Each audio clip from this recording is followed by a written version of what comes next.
Ikaw, boss. Kukuha ako ngayon, punta ako sa bahay niyo. Sige, pre, meron pa ako dito, pre.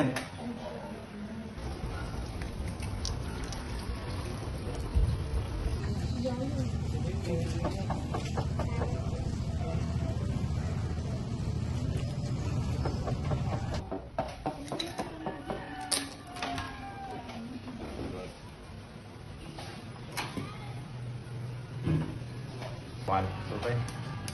Solid to. Ano lang naman. Wait pa, dapa. Mga galaw. Sir, konti lang sir. Pedro Rabaan, ikaw ay inaaresto namin sa salang pagbibenta ng illegal na droga. Ikaw ay may karapatang manahimik o magsabalang ibo. Ano man ang iyong sabihin ay pwedeng gamitin papaglaban sa iyo sa kahit anumang kukuhan. Ikaw ay may karapatang mamiling tagapagtanggol kung wala ang kayanan ay ito ay magkakalod sa iyo ng pamahalaan. Hindi mo ba ang iyong karapatan? Dahil sa maling gawain, ito ang magdadala sa kanya sa malaking problema.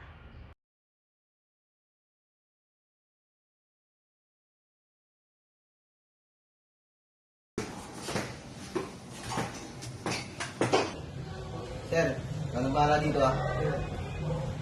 Okay.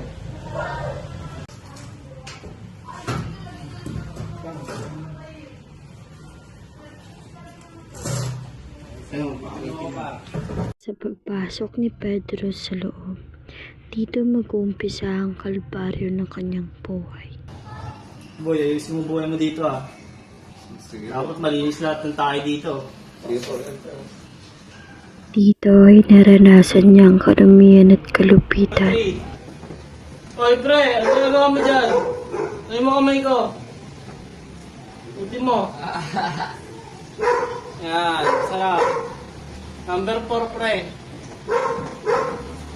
Minsan ay natutulog na lamang siya nakaupo dahil wala ng pwesto.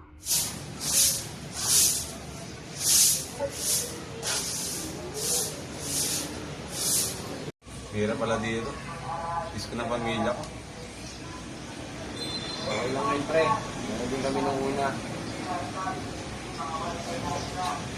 Nang dahil sa kalungkutan at pangungulila ni Pedro sa kanyang pamilya, nagdesisyon itong ayusin ang buhay niya sa loob ng piitan. Ang pagkakakulong ay hindi katapusan ng buhay. Maaari pa kayong magbago pag lumamas na kayo dito.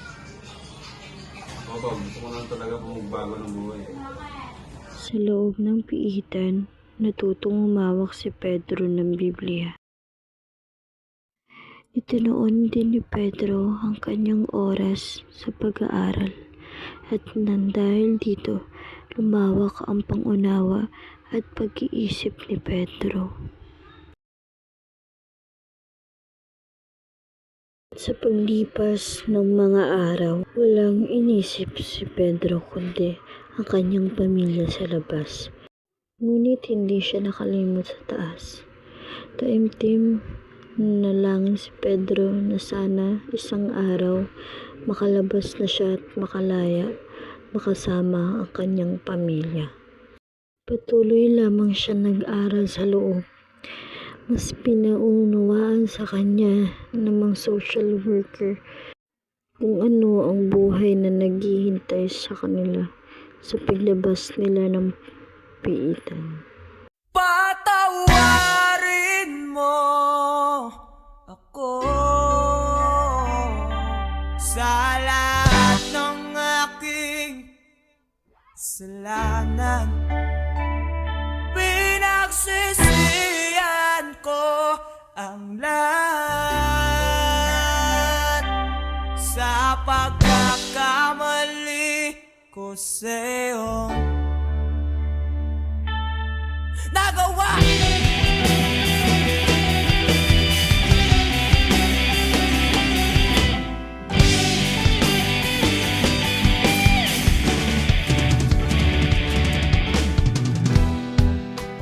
Tatak na ng hangin, nilamon na ng lupa ang ating mamamahalan. Di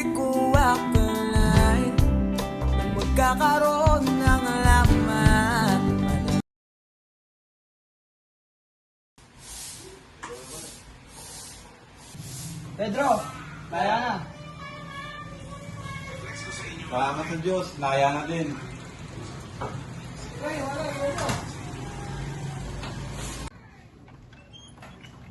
Sa wakas, nakalaya din. Sarap ng buhay sa labas.